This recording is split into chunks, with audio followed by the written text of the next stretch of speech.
নমস্কার বন্ধুরা, আজ আবার একটা ভিডিও নিয়ে হাজির এবং এই ভিডিওতে অতি অবশ্যই ইস্ট বেঙ্গল রিলেটেড বেশ কিছু খবর থাকবে। বেশ কিছু আপডেট দেওয়ার রয়েছে। আ মিনি ডার্বির বিষয়েও কথা বলবো। বেঙ্গলের ইনফ্যাক্ট যে পরবর্তী ম্যাচ রয়েছে ১৬ই ফেব্রুয়ারি সেই ম্যাচ নিয়ে আলোচনা হবে। আর ইস্ট বেঙ্গল শিবিরের খবর তো দেবই। তো অতি অবশ্যই বলবো যে ভিডিওটা শেষ পর্যন্ত দেখবেন, টেনে, টেনে দেখবেন না। ভিডিওটি ভালো লাগলে লাইক, কমেন্ট, শেয়ার করতে ভুলবেন না। চ্যানেলে নতুন হলে সাবস্ক্রাইব করে নেবেন আর বেল বাটনটা প্রেস করতেও ভুলবেন না। বিকজ যখন আমি কোনো ভিডিও দেব তো আপনার কাছে একটা নোটিফিকেশন পৌঁছে যাবে। তো চলুন শুরু করা যাক এই ভিডিও। প্রথমেই দিই ইস্ট বেঙ্গলের শিবিরের খবর দিই। চেন্নাই ম্যাচে বিধ্বস্ত হওয়ার পর ইস্ট বেঙ্গল শিবির কিন্তু এখন থমথমে। বেশ কিছু প্লেয়ার প্র্যাকটিসে আসছেন, আবার কেউ আছেন যারা প্র্যাকটিসে আসছেন না। নন্দকুমার যেমন তার এক আত্মীয়ের প্রয়াণ হওয়াতে তিনি চলে গিয়েছিলেন। শোনা যাচ্ছে তিনি দলকে বা টিম ম্যানেজমেন্টকে না জানিয়ে চলে গিয়েছিলেন চেন্নাইতে।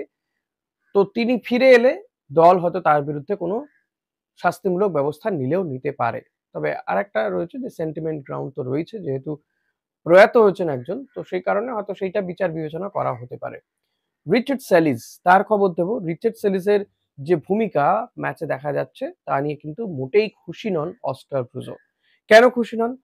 তার কারণ আগের দিনে দেখা গেছে যে চেন্নাই ম্যাচে রিচার্ড সেলিস একটা ওপেন নেট যেমন পেয়েছিলেন, যেমন তিনি গোল করতে পারতেন, পাশাপাশি তিনি যদি বলটা মাইনাস করতেন দিয়ামান্তাকোসকে, তো দিয়ামান্তাকোসের কাছেও কিন্তু গোল করার বিরাট সুযোগ ছিল। অন্তত তার থেকে দিয়ামান্তাকোস অনেক ভালো জায়গায় ছিলেন গোল করার ক্ষেত্রে।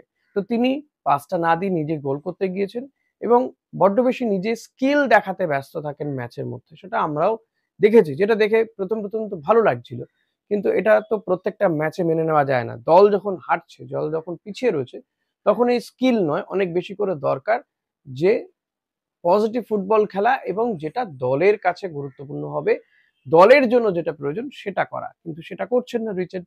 ফলত এই বিষয়টা নিয়েই কিন্তু ক্ষুব্ধ অস্কার ব্রুজো। তার যে প্ল্যান, যেভাবে অস্কার খেলতে বলছেন রিচার্ডকে, রিচার্ড সেমন তেমনটা খেলছেন না। যে কারণে কিন্তু অস্কার এতটাই ক্ষুব্ধ যে মোহামেডান ম্যাচে তাকে হয়তো বেঞ্চে রেখেই নামতে পারে দল। মোহামেডান ম্যাচে আরেকটা পরিকল্পনা জানা যাচ্ছে যে এই ম্যাচে অস্কার কিন্তু জোড়া ফরওয়ার্ডের প্লেয়ারকে নিয়ে খেলতে পারেন। সেক্ষেত্রে দিয়ামান্তাকোসের সঙ্গে জুটি বাঁধতে পারেন মেসি বাউলি। মেসি বাউলি এবং দিয়ামান্তাকোসকে দুটো টিমে রেখে প্র্যাকটিসও করানো হচ্ছে। দিয়ামান্তাকোস না পারলেও মেসি বাউলি কিন্তু গোল করেছেন প্র্যাকটিসে। আবার কয়েকটি মানে সুযোগ তিনি নষ্টও করেছেন। এটা যেহেতু একেবারেই প্র্যাকটিস লেভেলে খেলা, তো এটা নিয়ে খুব বেশি জোর দেওয়ার ব্যাপার নেই বা গুরুত্ব দেওয়ারও বিষয় না। তবে হ্যাঁ, এই প্র্যাকটিস ম্যাচগুলো অত্যন্ত গুরুত্বপূর্ণ হয়ে থাকে যে কনফিডেন্স বিল্ড আপ এর জন্য এবং ম্যাচ ফিট রয়েছে কিনা। ফিটনেস দেখে কিন্তু মেসি বাউলির যে ফিটনেস লেভেল সেটা দেখে কিন্তু অস্কার ব্রুজো খুশি। তবে তিনি যে লাস্ট কয়েকটা ম্যাচ খেলেননি, সেটাও একটা কিন্তু বোঝা যাচ্ছে তার খেলাতে, তার মুভমেন্টে। কিছুটা স্বাভাবিক হয়েছে কিন্তু কিছুটা জড়তা এখনো তার মধ্যে রয়ে গিয়েছে। মাঝমাঠে কি হবে মোহামেডান ম্যাচে? শোনা যাচ্ছে সাউল ক্রেসপোকে হয়তো নাও খেলানো হতে পারে। সাউলকে চেন্নাই ম্যাচে নামানোটা যে ভুল হয়েছে, অস্কার সেটা বুঝতে পেরেছেন। তিনি বলেছেন, হ্যাঁ, একটা ভুল হয়ে গিয়েছিল যে তাকে এত দ্রুত এত সময় ধরে তাকে খেলানোটা ঠিক হয়নি। দীর্ঘদিন তিনি প্রায় ২ মাস মাঠের বাইরে ছিলেন, চোটগ্রস্ত ছিলেন। চোট থেকে ফিরেই তাকে একেবারে ১ম একাদশে রাখাটা ভুল হয়েছে তাদের। যে কারণেই অস্কার বলছেন যে ১ম গোলটা খেতে হয়েছে সাউলের ভুলেই মূলত। তো তার যে গতি সেটা তিনি পারছেন না অন্য টিমের প্লেয়ারদের সঙ্গে, অর্থাৎ চেন্নাইয়ের প্লেয়ারদের সঙ্গে, যেটা দেখা যায়নি। যেহেতু হাতে কিছুটা সময় রয়েছে তো অস্কার আরেকটু দেখে নিতে চাইবেন। সেক্ষেত্রে তিনি হয়তো পরের ম্যাচে সাউল ক্রেসপোকে মাঝমাঠে নাও নামাতে পারেন, নামালেও হয়তো সেকেন্ড হাফে নামাতে পারেন। অন্তত ফার্স্ট হাফে তো নয়ই। তার সেই কন্ডিশন যদি আসে তো ঠিক আছে, আদারওয়াইজ নয়। ২ হচ্ছে জিকসনকে এবার কিন্তু ডিফেন্সে খেলানো হতে পারে। সেন্টার ব্যাকে খেলানো হতে পারে জিকসনকে।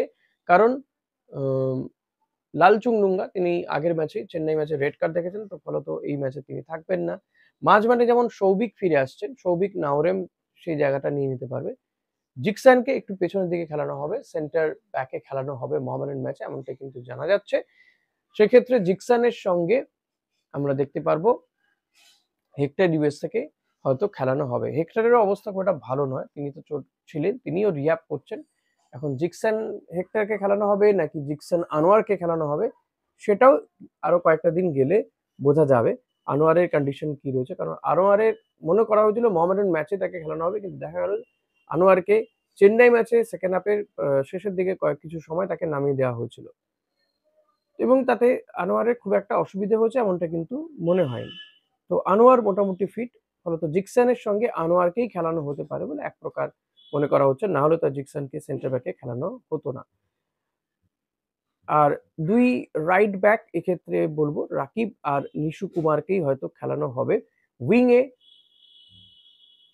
যেহেতু রিচার্ড সেরিসকে বসানো হতে পারে, যদি তাকে শেষমেশ দেখা যায় যে তিনি অস্কারের কাছে ক্ষমা চেয়ে নিলেন, তাহলে হয়তো তিনিই খেলবেন, আদারওয়াইজ যে নন্দকুমার আর বিষ্ণুকে খেলানো হতে পারে। এখন অনেকগুলো দিন যেহেতু বাকি রয়েছে, এগুলো শোনা যাচ্ছে, এগুলোও হতে পারে। এই আসলে অনেকগুলো কম্বিনেশন ভেবে দেখতে চাইছেন অস্কার ব্রুজো, কারণ টিম যেহেতু সফলতা পাচ্ছে না, টিমের এই কন্ডিশন, আইএসএল এ কিছু আর হয়তো হবে না, কিন্তু পরবর্তীতে এএফসি চ্যালেঞ্জ লিগ রয়েছে, সে কথা মাথায় রেখে কিন্তু আরো নতুন নতুন কম্বিনেশন ভেবে রাখতে চাইছেন অস্কার ব্রুজো, যে প্লেয়ার গুলো রয়েছে তাদেরকে নিয়েই। সে কারণে কিন্তু এই ভাবনাগুলো অস্কার, এবং সেটাকে মাঠে অন্তত করে দেখতে চাইছেন, হাতে কলমে তিনি গোটা বিষয়টি দেখে নিতে চাইছেন।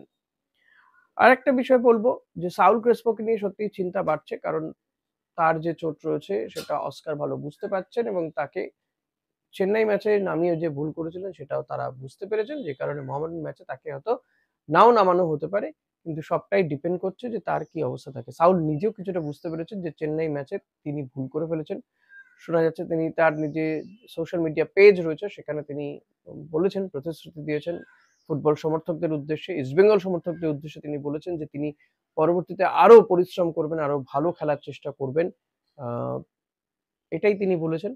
অপরদিকে দিয়ামান্তাকোস তিনিও বলছেন, তার একটা ইন্টারভিউ দেখছিলাম আইএসএল এর যে ইউটিউব চ্যানেল রয়েছে সেখানে, দিয়ামান্তাকোস তো বলেইছেন যে ইস্টবেঙ্গল তাকে একটা বড়সড় লক্ষ্য নিয়েই তাকে নিয়ে এসেছিল, এবং তিনি কেরালা ব্লাস্টার্সে যখন ছিলেন তখন প্রথম সিজনে তিনি ততটা ভালো খেলতে পারেননি যতটা পরবর্তী সিজনে খেলেছিলেন। ইস্টবেঙ্গলের সঙ্গে তার এখনো সেই আন্ডারস্ট্যান্ডিংটা হয়নি ইস্টবেঙ্গলের বাকি ফুটবলারদের সঙ্গে, যেটা তার হয়েছিল সাউল ক্রেসপো বা মাদি তালালের সঙ্গে। মাদি তালালের সঙ্গে তার রসায়ন অনেক ভালো ছিল, মাদি তালাল বুঝতে পারতেন যে তিনি কোন জায়গায় বলটা চাইছেন গোল করার জন্য। সে কারণে মাদি তালাল যতদিন ছিলেন ইস্টবেঙ্গলের হয়ে, সাউল এই দিয়ামান্তাকোস কিন্তু গোল করছিলেন। যেই মাদি তালাল অফ হয়ে গিয়েছেন, সাউল ক্রেসপো অফ হয়ে গিয়েছিল, দিয়ামান্তাকোসের পা থেকেও কিন্তু আর গোল আসছিল না। ফলত ইস্টবেঙ্গলের যে সমস্ত প্লেয়াররা এখন খেলছেন তারা দিয়ামান্তাকোসকে বুঝতে পারছেন না, দিয়ামান্তাকোসের কোথাও কি তাদেরকে বুঝতে এখনো পর্যন্ত পুরোটা যে বুঝে উঠেছেন এমনটা নয়। প্রথম সিজন বলে এটা সমস্যা হচ্ছে। তিনি আশা করছেন পরবর্তীতে তিনি গোটা বিষয়টি হয়তো আন্ডারস্ট্যান্ডিং এর মধ্যে চলে আসবে, বোঝাবুঝি সম্পন্ন হবে, বোঝাপড়াটা আরো ভালো হবে। তবে দিয়ামান্তাকোসকে আদৌ কি রাখা হবে পরের সিজনে, সেটাই তো সবচেয়ে বড় প্রশ্ন এই জায়গায়।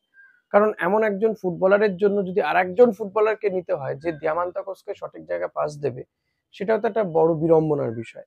তো দিয়ামান্তাকোসকেই আর রাখা হবে কিনা এটাও একটা প্রশ্ন। অস্কার ব্রুজো কিন্তু যে 4-5 জন বিদেশি রয়েছে ইস্টবেঙ্গল ক্লাবে, তার মধ্যে ম্যাক্সিমাম ফুটবলারকে কিন্তু পরিবর্তন করতে চাইছেন। এটা আপনাদেরকে আগেও একটা ভিডিওতে আমি জানিয়েছি। তো মেসি আর দিয়ামান্তাকোসকে পরবর্তী ম্যাচে দেখা যাবে, জুটিবাদ্যে দেখা যাবে। তেমন হলে হয়তো ডেভিডকেও খেলানো হতে পারে। তবে ডেভিডকে কেন খেলানো হচ্ছে না এটা নিয়ে কিন্তু প্রশ্নের মুখোমুখি হতে হচ্ছে অস্কারকে।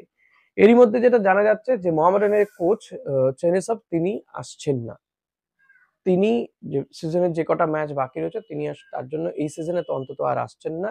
তিনি পদত্যাগ করেছিলেন, তারপর তার সঙ্গে কর্তারা কথা বলেছিলেন, বিশেষ করে ইনভেস্টররা তার সঙ্গে কথা বলেছিলেন, বাংকার হিল তার সঙ্গে কথা বলেছিল, কিন্তু তিনি রাজি হয়েছিলেন ফিরতে, কিন্তু এই সিজনে তিনি আর ফিরবেন না বলে জানা যাচ্ছে। মোহামেডান কর্তারা অন্তত তেমনটাই ইঙ্গিত দিয়েছেন। পাশাপাশি কাসিমভ তিনিও কিন্তু ইস্টবেঙ্গল ম্যাচে থাকবেন না, ফলত কাসিমভের না থাকাটা ইস্টবেঙ্গলের জন্য কিন্তু শাপে বর হবে। ইস্টবেঙ্গল মোহামেডানের সঙ্গে প্রথম যে ডার্বি ছিল সেই ডার্বিতে ইস্টবেঙ্গল ড্র করেছিল, এবং সেই ম্যাচে প্রচুর সুযোগও যেমন পেয়েছিল, পাশাপাশি দুটো লাল কার্ড দেখতে হয়েছিল রেফারির ভুলে, এবং 9 জনের ইস্টবেঙ্গল মোহামেডানের বিরুদ্ধে ড্র করেছিল, নিশ্চয়ই আপনাদের স্মৃতিতে রয়েছে। তো সেই স্মৃতিকে নিয়েই কিন্তু ইস্টবেঙ্গল এই ম্যাচে ঝাঁপাতে চাইবে, জিততে চাইবে।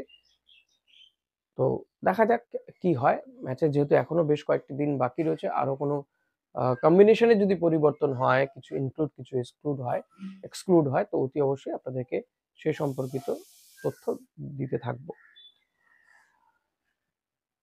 আজকের মতো ভিডিও এখানেই শেষ করছি। পরবর্তী ভিডিওতে আবারও দেখা হচ্ছে। তো ততক্ষণ জানাতে থাকি, যদি আপনি চ্যানেলে নতুন হন সাবস্ক্রাইব করে নেবেন, বেল বাটনটা প্রেস করতে ভুলবেন না। এই ভিডিওটা ভালো লাগলে লাইক, কমেন্ট, শেয়ার করবেন। Thank you.